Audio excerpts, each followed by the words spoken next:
Hello everyone, welcome back to my YouTube channel. ಇವತ್ತು ನಾನು sweet ರೆಸಿಪಿನ ಹೇಳ್ಕೊಡ್ತಾ ಇದ್ದೀನಿ. ತುಂಬಾ ಸಿಂಪಲ್ ಹಾಗೆಯೇ ತುಂಬಾ ಟೇಸ್ಟಿಯಾಗಿರುತ್ತೆ.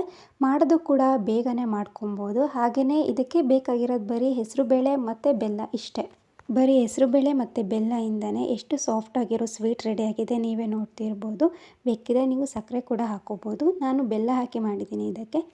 ಹಾಗೆಯೇ ಈ ಸ್ವೀಟ್ ಕೂಡ ಹೆಲ್ದಿಯಾಗಿರುತ್ತೆ, ಯಾಕಂದರೆ ಬೆಲ್ಲ ಯೂಸ್ ಮಾಡಿರೋದ್ರಿಂದ. ಎಷ್ಟು ಸಾಫ್ಟಾಗಿ ಬಂದಿದೆ ಅಂತ ನೀವೇ ನೋಡ್ತಿರ್ಬೋದು, ತೋರಿಸ್ತಾ ಇದ್ದೀನಿ ಅಲ್ವಾ. ಇವಾಗ ಇದನ್ನು ಹೇಗೆ ಮಾಡೋದು ಅಂತ ಹೇಳ್ಕೊಡ್ತೀನಿ. ವಿಡಿಯೋನ ಎಲ್ಲೂ ಸ್ಕಿಪ್ ಮಾಡದೆ ಪೂರ್ತಿಯಾಗಿ ನೋಡಿ.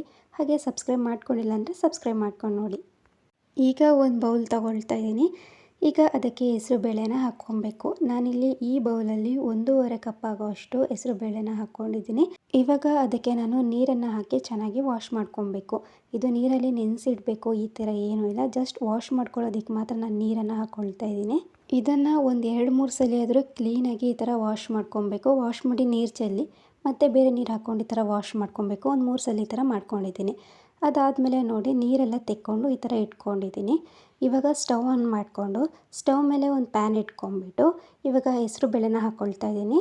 ಹೆಸರುಬೇಳೆನ ಹಾಕ್ಕೊಂಬಿಟ್ಟು ಫುಲ್ಲು ಲೋ ಫ್ಲೇಮಲ್ಲೇ ಇದನ್ನು ಹುರ್ಕೊಬೇಕಾಗುತ್ತೆ. ಹೈ ಫ್ಲೇಮಲ್ಲಿ ಇಟ್ಕೊಂಡ್ಬಿಟ್ರೆ ಅದು ಸುಟ್ಟೋಗಿಬಿಡುತ್ತೆ. ಹಾಗಾಗಿ ಲೋ ಫ್ಲೇಮಲ್ಲೇ ಇಟ್ಕೊಂಡ್ಬಿಟ್ಟು ಇದನ್ನು ಚೆನ್ನಾಗಿ ಹುರ್ಕೊಬೇಕು. ಇವಾಗ ಅದು ನೀರಿನ ಅಂಶ ಎಲ್ಲ ಹೋಗಬೇಕು, ಅಲ್ಲಿವರೆಗೂ ಇದನ್ನು ಲೋ ಫ್ಲೇಮಲ್ಲಿ ಇಟ್ಕೊಂಡೇ ನಾವು ಇದನ್ನು ಹುರ್ಕೊಬೇಕು.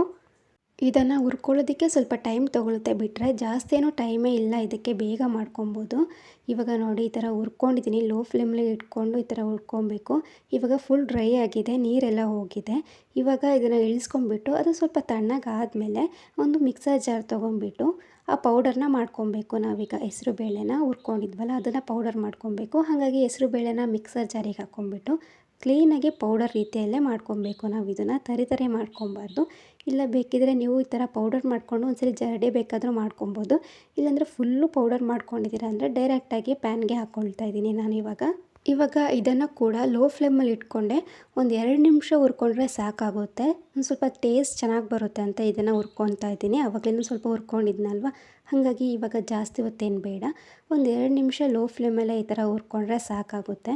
ಇವಾಗ ಒಂದು 2 ನಿಮಿಷ ಈ ಥರ ಹುರ್ಕೊಂಬಿಟ್ಟು ಇವಾಗ ನಾನು ಒಂದು ಅರ್ಧ ಕಪ್ ಆಗೋಷ್ಟು ತುಪ್ಪನ ಹಾಕ್ಕೊಳ್ತಾ ಇದ್ದೀನಿ. ಒಂದು 3/4 ಕಪ್ ಇಲ್ಲ ಅರ್ಧ ಕಪ್ ಹಾಕ್ಕೊಂಡ್ರೆ ಸಾಕಾಗುತ್ತೆ.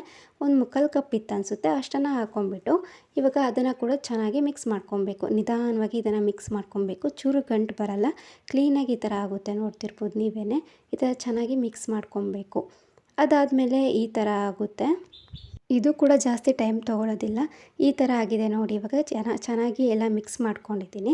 ಇವಾಗ ಇದನ್ನು ನಾನು ಪಕ್ಕಕ್ಕೆ ಇಟ್ಕೊಳ್ತಾ ಇದ್ದೀನಿ. ಈ ಥರ ಮಾಡ್ಕೊಂಡ್ಬಿಟ್ಟು ಇವಾಗ ಪಕ್ಕಕ್ಕೆ ಇಟ್ಕೊಂಡ್ಬಿಟ್ಟು ಇವಾಗ ಒಂದು ಪಾತ್ರೆ ತೊಗೊಂಡು ಅದಕ್ಕೆ ನೀರನ್ನು ಹಾಕ್ಕೊಳ್ತಾ ಇದ್ದೀನಿ. ಅರ್ಧ ಕಪ್ ನೀರನ್ನು ಹಾಕ್ಕೊಂಡ್ಬಿಟ್ಟು ಅದಕ್ಕೆ ಎಷ್ಟು ನಾನು ಹೆಸರುಬೇಳೆ ತೊಗೊಂಡಿದ್ನೋ ಅಷ್ಟೇ ನಾನು ಬೆಲ್ಲ ಹಾಕ್ಕೊಳ್ತಾ ಇದ್ದೀನಿ. ಬೇಕಿದ್ರೆ ನೀವು ಸಕ್ಕರೆ ಕೂಡ ಹಾಕ್ಕೊಬೋದು, ಬಟ್ ನಾನು ಬೆಲ್ಲ ಹಾಕ್ಕೊಳ್ತಾ ಇದ್ದೀನಿ ಹೆಲ್ದಿಯಾಗಿರುತ್ತೆ ಅಂತ. ಅದು ಪಾಕ ಬರೋಕ್ಕೆ ಇಟ್ಬಿಟ್ಟು ಇಲ್ಲಿ ಒಂದು ಪ್ಲೇಟ್ ತೊಗೊಂಬಿಟ್ಟು ಇದಕ್ಕೆ ನಾನೊಂದು ಸ್ಪೂನ್ ತುಪ್ಪ ಹಾಕ್ಕೊಂಬಿಟ್ಟು ಫುಲ್ಲು ಸ್ಪ್ರೆಡ್ ಮಾಡಿ ಇಟ್ಕೊಳ್ತಾ ಇದ್ದೀನಿ. ಲಾಸ್ಟಿಗೆ ಬೇಕಲ್ವ, ಹಾಗಾಗಿ ಇವಾಗಲೇ ಮಾಡಿ ಇಟ್ಕೊಳ್ತಾ ಇದ್ದೀನಿ. ಇವಾಗ ನೋಡಿ, ಒಂದೇಳೆ ಪಾಕ ಬಂದರೆ ಸಾಕು, ಜಾಸ್ತಿ ಏನು ಬೇಡ. ಒಂಚೂರು ಒಂದೇಳೆ ಪಾಕ ಬರೋ ಹಂಗಾದರೆ ಸಾಕಾಗುತ್ತೆ. ಇವಾಗ ಇದನ್ನು ತೆಕ್ಕೊಂಡು ಆವಾಗಲೇ ನಾವು ಹೆಸರುಬೇಳೆ ಹುರಿದಿಟ್ಕೊಂಡಿದ್ವಲ್ಲ ಅದನ್ನು ಇಟ್ಕೊಂಡ್ಬಿಟ್ಟು ಇವಾಗ ಪಾಕನ ಅದಕ್ಕೆ ಆ್ಯಡ್ ಮಾಡ್ಕೊಬೇಕು. ನಾನು ಕೆಳಗೆ ಒಂದು ಸ್ವಲ್ಪ ಬಿಟ್ಟಿದ್ದೀನಿ, ಮತ್ತೆಲ್ಲ ಹಾಕ್ಕೊಂಡಿದ್ದೀನಿ. ಇವಾಗ ಒಂದೇ ಸಲ ಇದನ್ನು ಹಾಕ್ಕೊಂಡ್ಬಿಟ್ಟು ಮೊದಲಿಗೆ ನಾವು ನಿಧಾನವಾಗಿ ಇದನ್ನು ಮಿಕ್ಸ್ ಮಾಡ್ಕೊಬೇಕು. ನಿಧಾನವಾಗಿ ಈ ಥರ ಮಿಕ್ಸ್ ಮಾಡಿಕೊಂಡ್ರೆ ಒಂಚೂರು ಗಂಟು ಬರೋದಿಲ್ಲ. ಅದಾದಮೇಲೆ ನಾವು ಸ್ಪೀಡಾಗಿ ತಿರುಗಿಸ್ಕೊಂಡ್ರೆ ಆಯಿತು. ಫಸ್ಟಿಗೆ ಒಂದು ಸ್ವಲ್ಪ ನಿಧಾನವಾಗಿ ತಿರುಗಿಸ್ಕೊಳ್ತಾ ಇದ್ದರೆ ಆಯಿತು. ಇವಾಗ ನೋಡಿ ಎಷ್ಟು ಚೆನ್ನಾಗಿ ಬಂದಿದೆ ಅಂತ. ಬೇಕಿದ್ರೆ ನೀವು ಇವಾಗಲೂ ಕೂಡ ಒಂದು 2 ಸ್ಪೂನ್ ಇಲ್ಲ 1 ಸ್ಪೂನ್ ತುಪ್ಪ ಹಾಕ್ಕೊಬೋದು. ಇಲ್ಲಾಂದರೆ ಇಷ್ಟೇ ಸಾಕು, ತುಪ್ಪ ಹಾಕ್ಕೊಳ್ಬೇಕು ಅಂತ ಏನೂ ಇಲ್ಲ. ನಿಮ್ಗೆ ಇನ್ನೂ ಜಾಸ್ತಿ ತುಪ್ಪ ಬೇಕು ಅಂದರೆ ಹಾಕ್ಕೊಬೋದು, ಇಲ್ಲಾಂದರೆ ಇಷ್ಟು ಮಾಡಿಕೊಂಡ್ರೆ ಸಾಕು. ಅದನ್ನು ಮಿಕ್ಸ್ ಮಾಡ್ತಾಯಿದ್ರೆ ಈ ಥರ ಗಟ್ಟಿ ಆಗ್ತಿರುತ್ತೆ ಸ್ವಲ್ಪ. ಈ ಥರ ಬಂದರೆ ಸಾಕು. ಅದು ಫುಲ್ ಬಿಡ್ತಾಯಿದೆ ನೋಡಿ ಪ್ಯಾನ್ನ. ಈ ಥರ ಬಂದರೆ ಅದು ಆಗಿದೆ ಅಂತ. ಇವಾಗ ಇದನ್ನು ಇಳಿಸ್ಕೊಂಬಿಟ್ಟು ಮೊದಲಿಗೆ ನಾವು ತುಪ್ಪನ ಹಾಕಿ ಇಟ್ಕೊಂಡಿದ್ವಲ್ಲ ಪ್ಲೇಟಿಗೆ, ಆ ಪ್ಲೇಟಿಗೆ ಇದನ್ನು ಹಾಕ್ಕೊಬೇಕು. ಇವಾಗ ನಾನು ಎಲ್ಲನೂ ಕೂಡ ಪ್ಲೇಟಿಗೆ ಹಾಕ್ಕೊಂಬಿಟ್ಟು ಒಂದು ಸ್ಪೂನ್ ತೊಗೊಂಡು ಸೆಟ್ ಮಾಡ್ಕೊಬೇಕು. ಇವಾಗ ನಾನು ಇದನ್ನು ಪೂರ್ತಿಯಾಗಿ ಸ್ಪ್ರೆಡ್ ಮಾಡಿಕೊಂಡು ಈ ಥರ ಸೆಟ್ ಮಾಡ್ಕೊಂಡಿದ್ದೀನಿ, ನೀವೇ ನೋಡ್ತಿರ್ಬೋದು. ಇವಾಗ ಇದನ್ನು ಒಂದು ಸ್ವಲ್ಪ ಹೊತ್ತು ತಣ್ಣಗಾಗಕ್ಕೆ ಬಿಡೋಣ. ಒಂದು ಸ್ವಲ್ಪ ಬಿಸಿ ಇರುವಾಗ ನಾವು ಇದನ್ನು ಕಟ್ ಮಾಡ್ಕೊಬೇಕು. ನೋಡಿ ಎಷ್ಟು ಚೆನ್ನಾಗಾಗಿದೆ. ಇವಾಗ ಸ್ವಲ್ಪ ಬಿಸಿ ಇತ್ತು. ಇವಾಗ ನಾನು ಕಟ್ ಮಾಡ್ಕೊಳ್ತಾ ಇದ್ದೀನಿ. ನಿಮಗೆ ಯಾವ ಶೇಪಲ್ಲಿ ಬೇಕೋ ಆ ಶೇಪಲ್ಲಿ ಕಟ್ ಮಾಡ್ಕೊಬೋದು ಬೇಕಿದ್ದರೆ. ಇವಾಗ ನಾನು ಈ ಶೇಪಲ್ಲಿ ಕಟ್ ಮಾಡ್ಕೊಳ್ತಾ ಇದ್ದೀನಿ. ಇದನ್ನು ಕಟ್ ಮಾಡ್ಕೊಂಬಿಟ್ಟು ಮತ್ತೆ ಸೈಡಲ್ಲಿ ಇಟ್ಕೊಬೇಕು. ಫುಲ್ಲು ತಣ್ಣಗಾಗಬೇಕು. ಅದಾದಮೇಲೆ ಸ್ವಲ್ಪ ಗಟ್ಟಿ ಆಗುತ್ತೆ. ಇವಾಗ ಸ್ವಲ್ಪ ಸ್ಮೂತಲ್ಲೇ ಇರುತ್ತೆ. ಇವಾಗ ಕಟ್ ಮಾಡಿ ನಾವು ಸೈಡಲ್ಲಿ ಇಟ್ಕೊಂಡ್ರೆ ಆಮೇಲೆ ಸ್ವೀಟ್ ರೆಡಿನೇ ಆಗೋಗಿರುತ್ತೆ. ನೀವೇ ನೋಡಿ ಎಷ್ಟು ಸಾಫ್ಟಾಗಿ ಬಂದಿದೆ ಅಂತ. ನಿಮಗೂ ಕೂಡ ಈ ರೆಸಿಪಿ ಇಷ್ಟ ಆಗಿದೆ ಅಂತ ಅಂದ್ಕೊಳ್ತೀನಿ. Thank you for watching.